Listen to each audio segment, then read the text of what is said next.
അപ്പോൾ നമ്മളിപ്പോൾ നിൽക്കുന്നത് ഗുണ്ടൽപേട്ടാണ്. അപ്പോൾ ഗുണ്ടൽപേട്ട് നമ്മുടെ സൂര്യകാന്തി പാടങ്ങളൊക്കെ കാണാനാണ് വന്നത്. അപ്പോൾ നമ്മളോടൊപ്പം നമ്മുടെ കുറച്ച് സുഹൃത്തുക്കളുണ്ട്. നമ്മളിവിടെ കൊണ്ടുവന്നത് നമ്മുടെ അനിലേട്ടാണ്.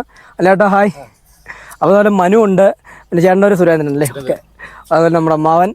അപ്പോൾ എല്ലാവരും നമുക്ക് അമ്മാവൻ്റെ പേര് ഓമനക്കുട്ടൻ. അത് നമ്മുടെ അനിലേട്ടൻ്റെ അമ്മാവനാണ്, ഞങ്ങളുടെ അമ്മാവനാണ്.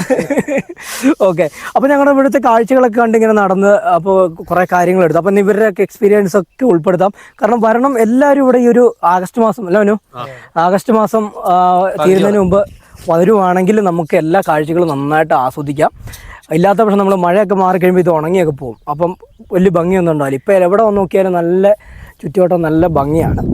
അപ്പോൾ ഈ ഒരു ഗുണ്ടൽപേട്ടിനെ പറ്റി പറയുവാണെങ്കിൽ എന്താണ് അനിലേട്ടന് പറയാനുള്ളത്? ഗുണ്ടൽപേട്ട പ്രകൃതി രമണീയമായിരിക്കുന്ന ഒരു സ്ഥലമാണ് ഗുണ്ടൽപേട്ട. കാരണം വെച്ച് കഴിഞ്ഞാല് ഇവിടെ ഇപ്പൊ ഈ സൂര്യകാന്തി ഇങ്ങനെ പൂത്തൊലിഞ്ഞ് നിൽക്കുന്നത് എവിടെ ഒരു നല്ല ആനന്ദം ഉള്ളൊരു സ്ഥലമാണ്. പിന്നെ അവിടെ ആണെങ്കിൽ ചെണ്ട് മല്ലികയൊക്കെ ആയിട്ടുള്ള സ്ഥലങ്ങള്, എല്ലാ സംഭവങ്ങളും. പിന്നെ ഇതിന്റെ തൊട്ടു മുകളില് ഒരു ഗോപാലസ്വാമി പേട്ട എന്ന് പറഞ്ഞിട്ടുള്ള അതിമനോഹരമായ സ്ഥലം വെച്ചാൽ അവിടെ കോടയൊക്കെ ഇറങ്ങി നല്ല രീതിയിലുള്ള ഒരു പ്രകൃതിയായിട്ടുള്ള, വൈകുന്നേരം ആന വരും അവിടെ, ആ ക്ഷേത്രത്തിന്റെ അവിടുത്തെ ആന വരും. അങ്ങനെ വളരെ ഐതിഹ്യം നിറഞ്ഞൊരു സ്ഥലമാണ്. അതുപോലെ തന്നെ നമ്മൾ ഈ വരുന്ന സ്ഥലത്ത് തന്നെ പിന്നെ ഇഷ്ടംപോലെ മുല്ലകൾ പൂത്ത സ്ഥലങ്ങൾ. പിന്നെ അതിന് തൊട്ടപ്പുറത്ത് തന്നെ നമുക്ക് കടലകളുടെ ചെടികള്, കൃഷികള്, അങ്ങനെ ഒരുപാട് കൃഷിയും അതുപോലെ പുഷ്പങ്ങളൊക്കെ നിറഞ്ഞ ഈ സ്ഥലം നിങ്ങൾ ഒരു കാരണവശാലും മിസ് ചെയ്യരുതെന്ന് മാത്രമാണ് എനിക്ക് പറയാനുള്ളത്. കാരണം മനസ്സിന് എപ്പോഴും ഒരു സന്തോഷം കിട്ടും. ഈ പൂക്കളൊക്കെ കാണുമ്പോൾ എന്തോ ഒരു ഭംഗിയാണ് ഇത് കാണുമ്പോൾ തന്നെ.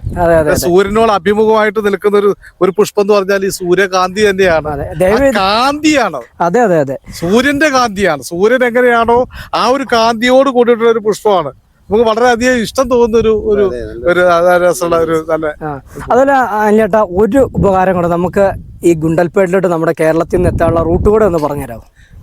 കേരളത്തിൽ നിന്ന് നമ്മൾക്ക് പിന്നെ നിലമ്പൂർ വഴി വരികയാണെങ്കിൽ നമുക്ക് എളുപ്പമായിരിക്കും. നിലമ്പൂർ വഴി നമുക്ക് വരികയാണെങ്കിൽ ഇവിടേക്ക് എത്തിപ്പെടാൻ നല്ല നാടുകാണി വഴിക്കടവ് നാടുകാണി വഴി നമുക്ക് നല്ലതായിരിക്കും. ഇനി അതല്ലെങ്കിൽ കോഴിക്കോട് വഴി വരുന്ന ആൾക്കാർക്ക് വയനാട് വഴി അങ്ങനെ കട്ട് ചെയ്ത് കയറിയിട്ട് പിന്നെ ഇവിടേക്ക് എത്തിപ്പെടാനുള്ള വഴികളും നമുക്ക് ഉണ്ട്. നല്ലതാണ്. പിന്നെ നല്ല സ്ഥലമാണ് ഇത്. മൈസൂരിന് അടുത്തുള്ള ഒരു സ്ഥലം കൂടിയാണല്ലോ. അതെ അതെ. ഞങ്ങളിപ്പോ വന്നത് ഇപ്പൊ നമ്മള് നിലമ്പൂർ വന്നു. നിലമ്പൂരിൽ നിന്ന് അവിടെ 100 കിലോമീറ്റർ ഇങ്ങോട്ട് ഉണ്ടായിരുന്നു. അതെ അതെ അതെ. നമ്മുടെ കാറിന് വന്നോണ്ട് നമുക്കറിയാം. ഇങ്ങോട്ട് ബസ് സർവീസ് ഒക്കെ ഉണ്ടോ? ബസ് സർവീസ് ഉണ്ട്. ഓക്കെ. അപ്പൊ നമുക്ക് നമ്മുടെ ക്ഷേത്രത്തിലേക്കൊക്കെ പോവാം. ഓക്കെ. അതെ അതെ. ഓക്കെ, ശരി, താങ്ക് യു. അപ്പൊ നമ്മളിങ്ങനെ ഇതൊക്കെ തൈയാണ്. അപ്പൊ ഈ തോട്ടങ്ങളൊക്കെ കണ്ട് നടക്കാം. ഇവിടെ ഒന്ന് ദയവ് ഇത് നമ്മൾ ഒരിക്കലും ഇവിടുത്തെ പൂക്കളൊന്നും പറിച്ചു പോകരുത്. കാരണം കർഷകർ അതേപോലെ സപ്പോർട്ടാണ്. കയറി കണ്ടോളാനാണ് പറയുന്നത്. കയറി നമ്മൾ കാണുക, അവിടെ ആൾക്കാരുണ്ട്. അപ്പോൾ അതൊക്കെ നല്ല രസമായിട്ടോ അത് കാണാം. ഇതൊക്കെ നിങ്ങൾ കണ്ടിരിക്കേണ്ട കാര്യം തന്നെയാണ്. അപ്പോൾ നമ്മുടെ ഈ സൂര്യകാന്തി പാടം കാഴ്ചകളെ കണ്ട് ഞാനിവിടെ ഈ കാഴ്ച വീഡിയോ വൈൻഡപ്പ് ചെയ്യാണ്. അപ്പോൾ ഇങ്ങോട്ട് വരേണ്ട വഴിയൊക്കെ നമ്മുടെ അനിലേട്ടൻ പറഞ്ഞു തന്നിട്ടുണ്ടല്ലോ. അതുപോലെ നമുക്ക് തീർച്ചയായിട്ടും നമുക്ക് എടുക്കാം.